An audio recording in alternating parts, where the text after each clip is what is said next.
അറുതിയില്ലാത്ത ഭീകരാക്രമണങ്ങളുടെ കെടുതിയിലാണ് പാകിസ്ഥാൻ. 10 മാസത്തിനിടെ 1566 ഭീകരാക്രമണങ്ങൾ നടന്നു രാജ്യത്തെന്നാണ് പാക് ആഭ്യന്തര വകുപ്പിന്റെ തന്നെ റിപ്പോർട്ട്. ആക്രമണങ്ങളിൽ 10 മാസത്തിനിടെ കൊല്ലപ്പെട്ടത് സാധാരണക്കാരടക്കം 924 പേർ.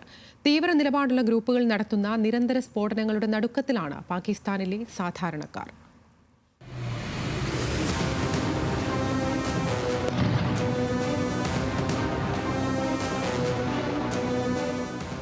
വർഷം മുൻപാണ് പെഷവാറിലെ സൈനിക സ്കൂളിൽ നടന്ന താലിബാൻ ആക്രമണത്തിൽ 150 കുട്ടികൾ കൊല്ലപ്പെട്ടത്.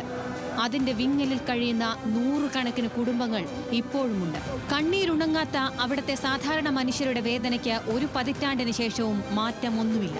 പാകിസ്ഥാനിൽ 2013 നടന്നത് 1717 ആക്രമണങ്ങൾ. കൊല്ലപ്പെട്ടവരുടെ എണ്ണം 2451.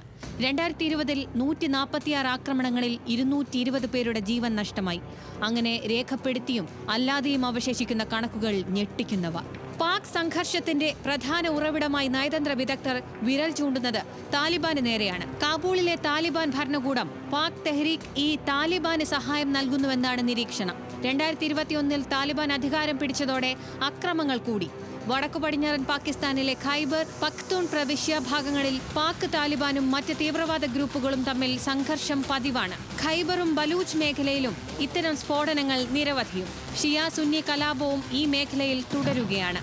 കഴിഞ്ഞ 10 മാസത്തിനിടെയുണ്ടായ 1566 ഭീകരാക്രമണങ്ങളിൽ സാധാരണക്കാരുൾപ്പെടെ 924 പേർ കൊല്ലപ്പെട്ടെന്നാണ് പാക് ആഭ്യന്തര മന്ത്രാലയം പുറത്തുവിട്ട റിപ്പോർട്ട്. ഇക്കാലയളവിൽ 341 ഭീകരർ വധിക്കപ്പെട്ടുവെന്ന് സർക്കാർ പറയുന്നു. ഏറ്റവും ഒടുവിലായി ഖൈബർ ചെക്ക് പോസ്റ്റിന് നേരെയുണ്ടായ തീവ്രവാദി ആക്രമണത്തിൽ 16 പാക് സൈനികരാണ് കൊല്ലപ്പെട്ടത്. പാക് സൈനികരുടെ ആക്രമണത്തിൽ 8 തീവ്രവാദികളും കൊല്ലപ്പെട്ടു. പാക് സർക്കാരിനെ അട്ടിമറിക്കുക എന്ന ലക്ഷ്യത്തോടെ തെഹ്രീക്ക് താലിബാൻ തുടരാക്രമണങ്ങളാണ് സൃഷ്ടിച്ചത്.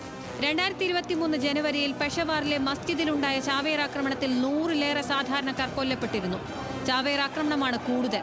നവംബർ 9 ബലൂചിസ്ഥാൻ തലസ്ഥാനമായ ക്വറ്റയിലെ റെയിൽവേ സ്റ്റേഷനിൽ ചാവേർ ആക്രമണത്തിൽ 30ഓളം പേർ കൊല്ലപ്പെട്ടിരുന്നു. ബലൂച്ച് മേഖലയിലെ ചൈനീസ് പൗരന്മാരെ ലക്ഷ്യമിട്ടുള്ള ഭീകരാക്രമണവും ശക്തമാണ്. അമേരിക്ക തീവ്രവാദ സംഘടനയായി പ്രഖ്യാപിച്ച ബലൂച്ച് ലിബറേഷൻ ആർമിയും ശക്തമാണ്. ചൈനീസ് തൊഴിലാളികളുടെ സംരക്ഷണം ഉറപ്പാക്കാൻ ചൈനയിൽ നിന്ന് കടുത്ത സമ്മർദ്ദം പാക് സർക്കാരിനുണ്ട്. കറാച്ചി വിമാനത്താവളത്തിൽ BLA നടത്തിയ ചാവേർ ആക്രമണത്തിൽ 2 ചൈനീസ് തൊഴിലാളികൾ കൊല്ലപ്പെട്ടിരുന്നു. തുടർച്ചയായ ആക്രമണങ്ങൾക്ക് മറുപടിയായി പാക് സർക്കാർ തീവ്ര ഗ്രൂപ്പുകൾക്കെതിരെ സൈനിക നടപടി എടുക്കാറുണ്ടെങ്കിലും സാമ്പത്തിക അസ്ഥിരതയും തീവ്രവാദവും രാഷ്ട്രീയ അനിശ്ചിതാവസ്ഥകളും പിടിമുറുക്കിയ പാകിസ്ഥാനിലെ ഇപ്പോഴത്തെ കാലാവസ്ഥ ഇതിനെല്ലാം വിലങ്ങുതടിയാകുന്നു. International desk, news Malayalam.